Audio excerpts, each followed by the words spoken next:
qu'on met sur lavage. On met la vanne sur lavage et on va voir les diatomées ici sortir. Voilà, les diatomées qui sortent. Donc sur un filtre à diatomée, il faut le faire plusieurs fois, 3 ou 4 fois. Alors sur un filtre à sable, il faut le faire en une seule fois. Donc là, on va laisser sur lavage jusqu'à ce que ça soit clair. Quand ça sera clair, on arrête. Quand c'est un peu plus clair, on arrête. On met en rinçage.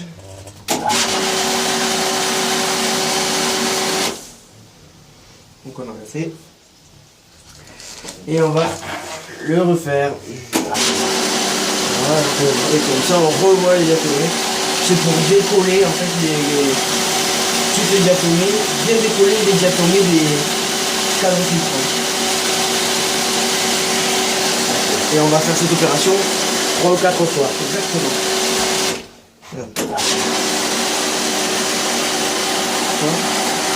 Ouais. On revince.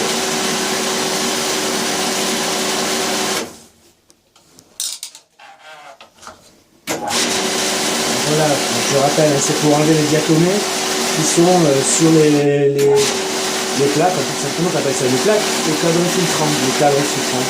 Ouais. Les côtelettes. Les côtelettes. Ça, parce que ça ressemble à nos côtelettes. Ouais, moi j'avais entendu dire aussi les gâteaux, ouais. Les gâteaux, ça doit être les diatomées qui se déposent dessus. Ouais. On appelle les gâteaux, je pense, hein. Donc c'est les moules à gâteaux. Moules à gâteaux. Alors rinçage. Bon voilà, il en reste encore un peu, on le voit. Il y a beaucoup moins qu'au début. Donc il y en a beaucoup moins qu'au début, donc je pense qu'on a éliminé une grande majorité des diatomées qui sont dans le filtre. Hop. En dernier rinçage. Non, pas de lumière.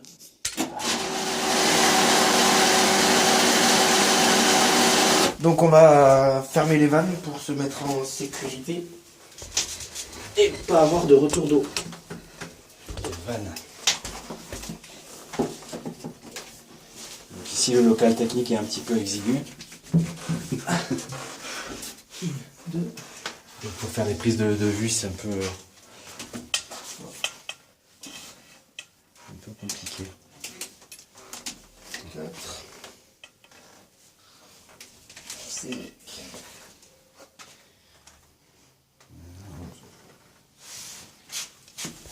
6.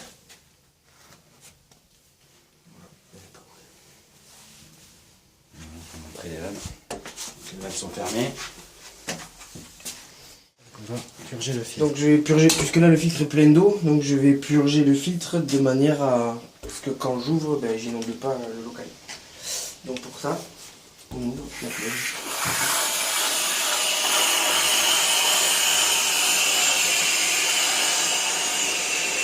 Avec la vanne ici sur rinçage, comme on est au-dessus du niveau de l'eau, enfin bref. L'eau s'écoule, donc l'air rentre, pousse l'eau et l'eau s'en va vers la vidange. Voilà, ici donc on est dans un local technique qui est au-dessus du niveau de la piscine. Et après on a fermé toutes les vannes. Bon, ça marchait sur lavage en fait. Sur lavage on arrive à purger plus d'eau, à enlever plus d'eau dans le filtre. Donc là l'air rentre, l'eau s'en va, on va pouvoir ouvrir notre filtre. Donc à la clé ou à la main. En général c'est plutôt avec une clé parce que c'est un peu fort. Voilà. Oui. Démontage.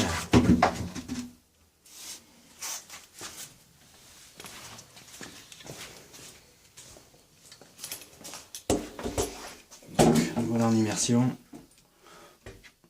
Oui, donc en fait il y en a beaucoup qui sont partis au lavage. Hein.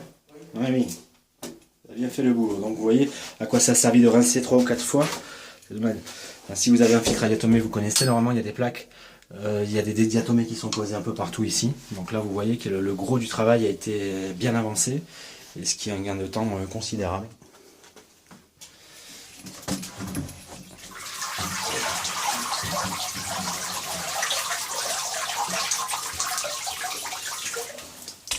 créer. D'accord. Je vais récupérer ce plutôt pour faire.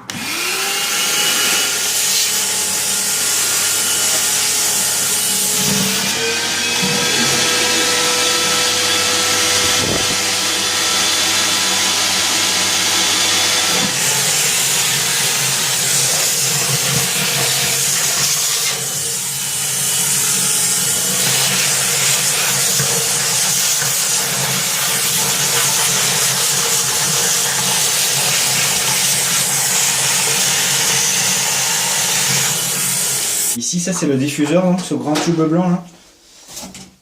C'est pour le lavage en fait, ça renvoie l'eau. Du coup, ben non, c'est inversé par rapport au fil. Le diffuseur, il est en bas.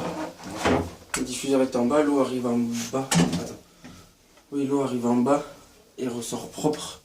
Elle arrive sale en bas et elle ressort propre par là. D'accord. C'est l'inverse d'un filtre à sable.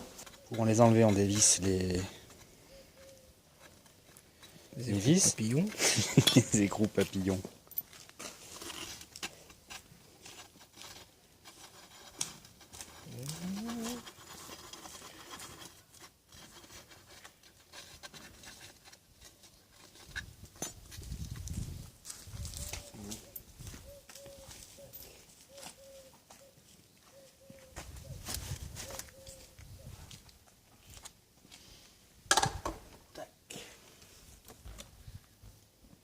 Donc il y en a ici, je vois qu'il y en a 8, il y en a toujours 8.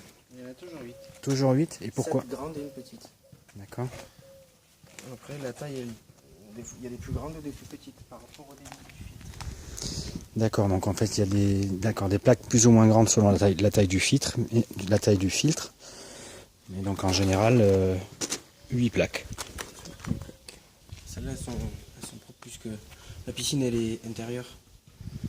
Comme la piscine est intérieure, les plaques, elles sont relativement propres quand c'est dehors. On enlève, enfin on nettoie, on lave le filtre à sable. Donc du coup, on rajoute de la diatomée. Donc il y a souvent beaucoup plus de diatomée quand le bassin est extérieur. Il est beaucoup plus sale quand le bassin est à l'extérieur. D'accord.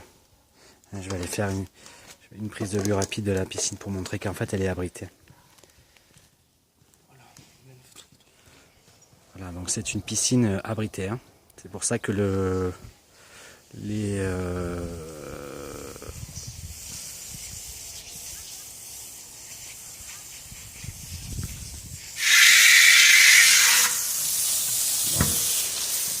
graisse neutre.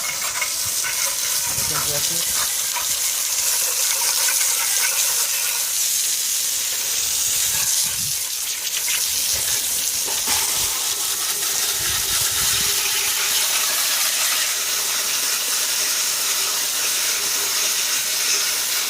Tu peux nous expliquer à quoi ça sert cette petite pièce là? Celle avec c'est la petit sachet de thé. purge d'air automatique Purge d'air automatique. qui sert à, puisque l'air monte tout le temps, il sert à faire remonter l'air qui est dans le circuit et après à ce qu'on puisse le purger avec la purge d'air qui est sur le filtre.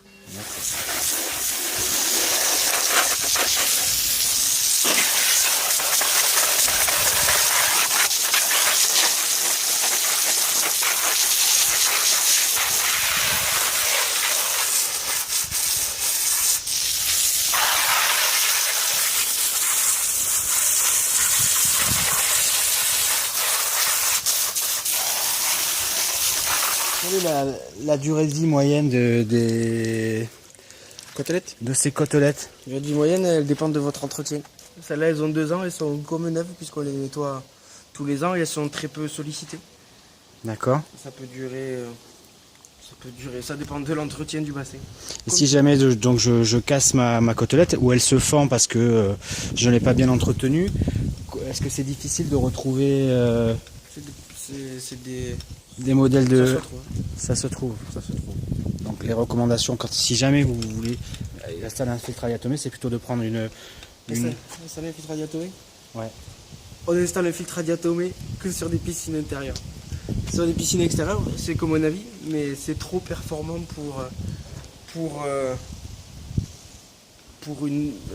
le filtre à diatomée, il est trop performant, il filtre trop fin, du coup il se salit trop et il y a trop d'entretien par rapport à un filtre à sable. Si jamais l'idée vous prend, prenez une corde et prenez-vous. Non, mais d'accord. Donc pour une piscine extérieure, il est préférable d'installer un filtre à sable classique. Avec du verre filtrant. Et D'accord. notre média filtrant. Et en termes de durée de vie, ça peut durer 10 ans, ça peut durer 15 ans, ça dépend de l'entretien de l'eau. Puisque si l'eau est agressive, ça va agresser aussi Voilà. les... C'était quelque chose Tout part de l'entretien de l'eau. l'équilibre de l'eau. L'équilibre de l'eau. Pour nettoyer, il faut un jet avec de la pression ou alors de l'eau, un jet branché sur l'eau du puits. Mais pas un karcher c'est trop puissant. Si jamais il y a un dépôt calcaire qui se fait dessus, on peut aussi mettre un acide pour dissoudre le calcaire. Un acide dilué là, dans ce cas-là. Voilà, donc elles ont toutes été nettoyées. Maintenant on va les remonter, refermer le filtre et puis mettre les diatomées dans le skimmer. C'est dessiné. Donc, sur ce modèle là, donc les côtelettes ne sont pas dessinées, c'est à vous de faire du Tetris en fait. Donc l'idéal c'est de bien repérer, quoique là on voit les traces. Les anciennes. Donc on va essayer de faire ça. Ah non, tu vois, c'est ça. L'idéal en fait quand vous les démontez, c'est de faire une photo. Si jamais vous n'êtes pas sûr de votre remontage, au moment avant de les démonter, vous prenez une photo. Une fois que vous avez enlevé le capot, oui. Enfin, le haut du filtre. Hein. Et ici on a le passage du diffuseur supérieur. Donc ici il faut que ça reste libre. D'accord. Avant de les remonter, il faut vérifier l'état du tissu filtrant. Il ne faut pas qu'il y ait un trou. Il ne faut pas qu'il y ait de trou. Le moindre petit trou va laisser repasser les diatomées vers le bassin. Donc il faut s'assurer que le tissu est en bon état, que cette partie-là supérieure tient bien et qu'il n'y en ait pas un côté de cassé parce que les diatomées s'infiltreront. Regardez ici dessous. Il faut regarder partout en fait. Qu'il n'y ait pas de trou pour le passage des diatomées. Et après, on peut les replacer.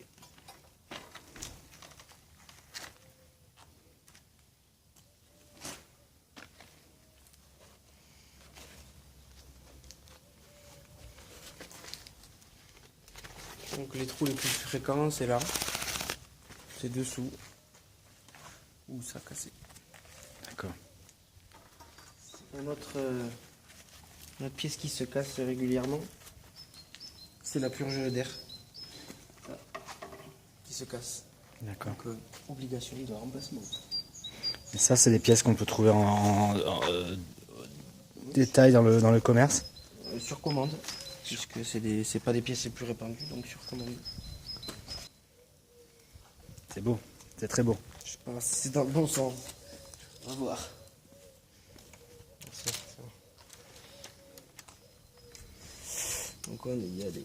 Donc là on a la chance d'avoir un guide, des fois on n'a pas de guide. Le trou pour les deux tiges. Voilà, problème.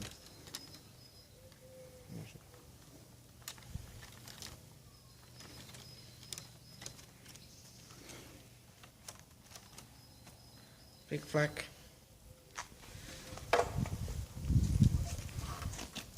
Et donc cette partie là, il vient au-dessus du vide qu'on a laissé. D'accord. Pour le diffuseur, donc c'est la tige blanche qu'on a vue là tout à l'heure dans le filtre, le tuyau. Le Enfin, tuyau la tige. blanc. Ouais. Les tiges métalliques elles repasseront ici. Et maintenant on emboîte délicatement. Délicatement. Les unes après les autres.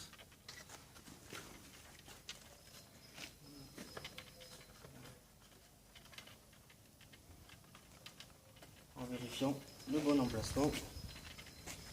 C'est les petits écrous papillons. On a un trou qui aujourd'hui d'ailleurs sont en nylon pour éviter l'oxydation. C'est marrant que tu parles de ça parce que je pensais justement à ça en voyant là. Les points de rouille.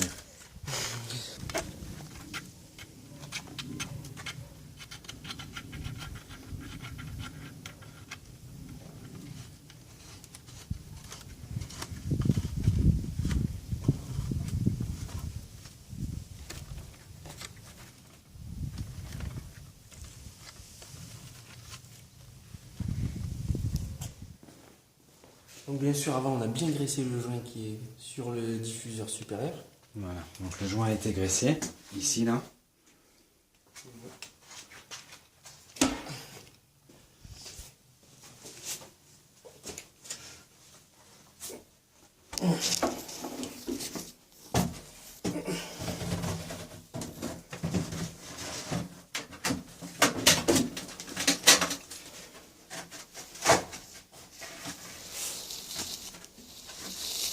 Donc cette pièce qui va servir de butée pour le joint. Graisse à base d'eau. Vous montrer, bon, peu importe la marque, vous en trouverez de toute façon dans les...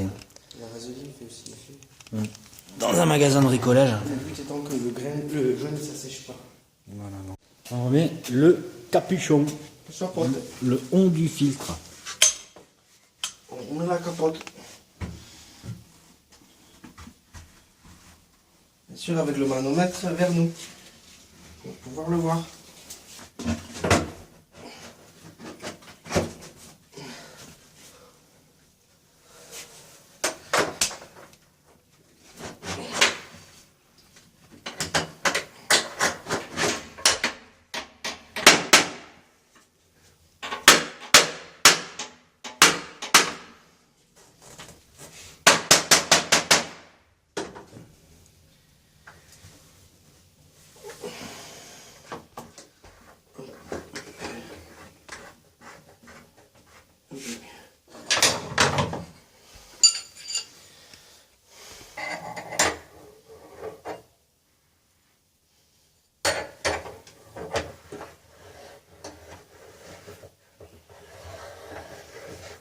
Et il faut visser comment, au maximum ou jusqu'à qu'on puisse plus tourner, jusqu'à ce que le ressort soit comprimé.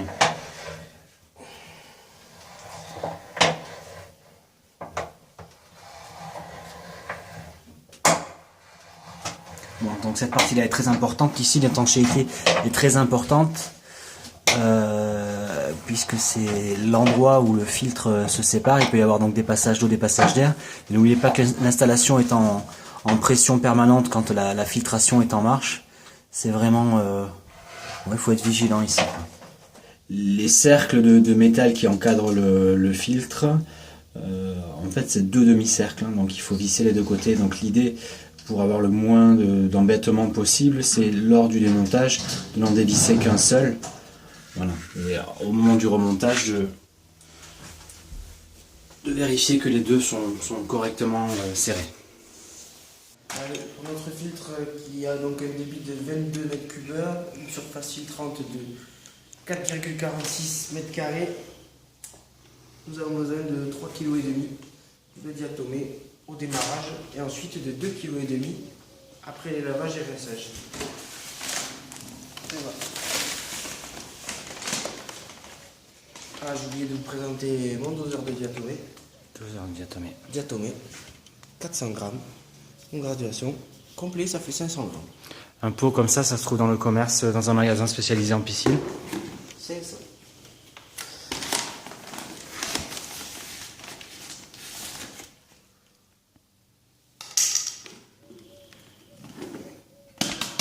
Kilo. 3,5 kg on a dit.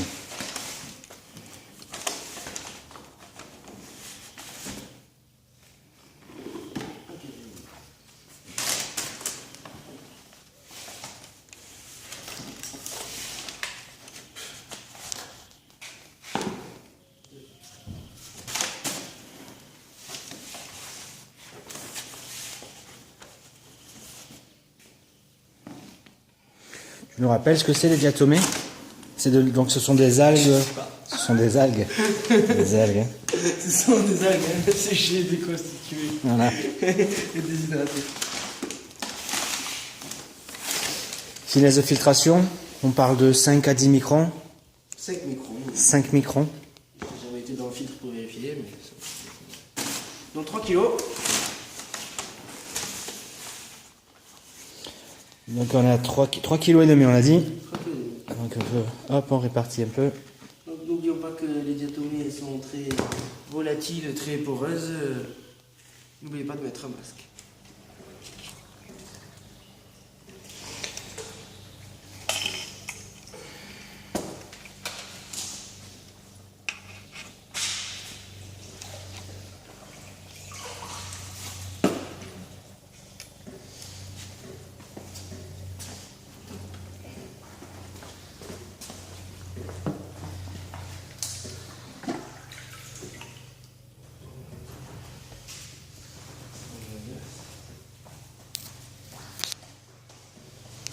Si je mettais les diatomées directement dans le skimmer, je l'ai déjà vu faire moi j'ai déjà vu faire chez les piscinistes aux États-Unis. Est-ce que c'est recommandé, pas recommandé? Ça changerait. Donc, Ça changerait, sauf que quand tu les vides, elle va tomber partout. Mais après, ça change rien. Le but, c'est que ces diatomées, elles aillent sur les canaux filtrants. Bon, donc on va remettre en route notre filtre à diatomée. On rouvre les vannes en entrée et sortie de la cellule. Il faut qu'on rouvre la vanne du suppresseur. Ça c'est bon, là c'est bon, c'est bon, c'est bon, c'est bon, c'est bon. donc on a rouvert toutes les vannes. On va rouvrir voilà, toutes les vannes. Les vannes d'aspiration. Je vais mettre en route, purger l'air et on va lui mettre les diatomées.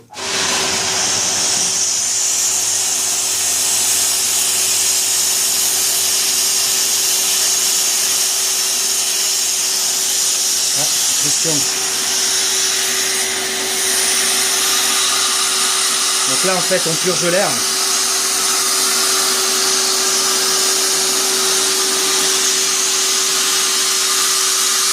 Ah oui, il était complètement vide, donc là l'eau remonte. Maintenant on va aller mettre les diatomées dans le skimmer et donc petit à petit en passant et en arrivant ici, on se déposer sur les côtelettes. Là, vous mettez quoi? La diatomée, j'en ai. Ah oui.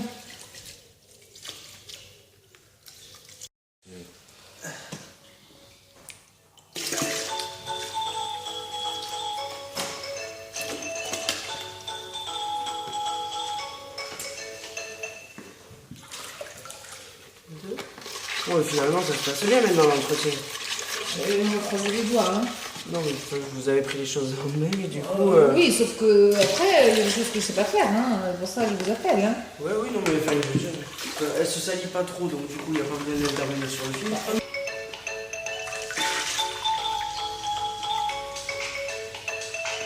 Oh, à chaque fois, je me fais avoir. On dirait un arrosoir. En plus, à chaque fois, je refais le Je même vais geste. mettre de l'eau. Non? Mais oui, je prendrai l'eau de la piscine, vous en mettez Ah pas. bah oui. Comme j'ai fait pour le premier saut.